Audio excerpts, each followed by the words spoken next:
Next in the pattern, you're going to knit a row and then purl a row, all in blue. And then I'm going to teach you how to do these 2 rows in Colorwork. First a knit row and then a purl row. You do these Colorwork rows for a total of 6 rows. I've done 4 already. So here's what a set of 2 looks like. You start with knitting a blue and then knitting the contrast color, which I'll call CC, and then blue. Then you knit 4 CC, 1 blue, all the way to the end of the row. I've given you the chart and I've also written out the instructions in the pattern, so you can follow whichever one you prefer.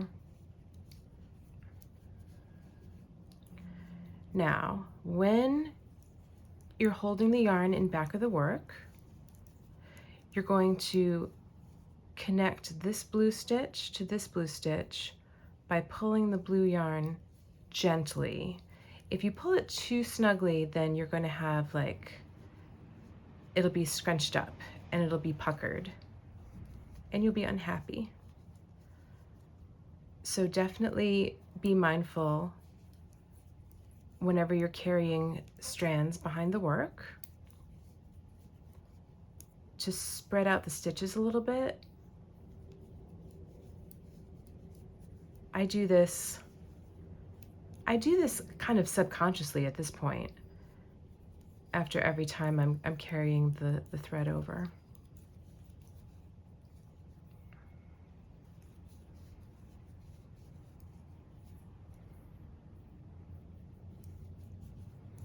And it helps if you have the 2 balls of yarn off to one side, and then you can just make sure that they don't get too tangled. But if they do, you can stop and untangle in the middle of a row.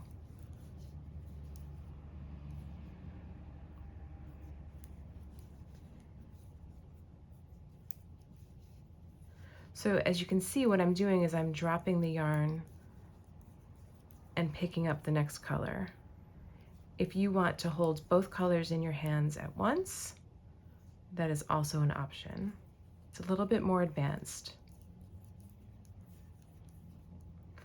All right, and then the last 3 stitches are blue, contrast color, and blue. This is going to mostly be covered, these edges, because we're going to seam them together.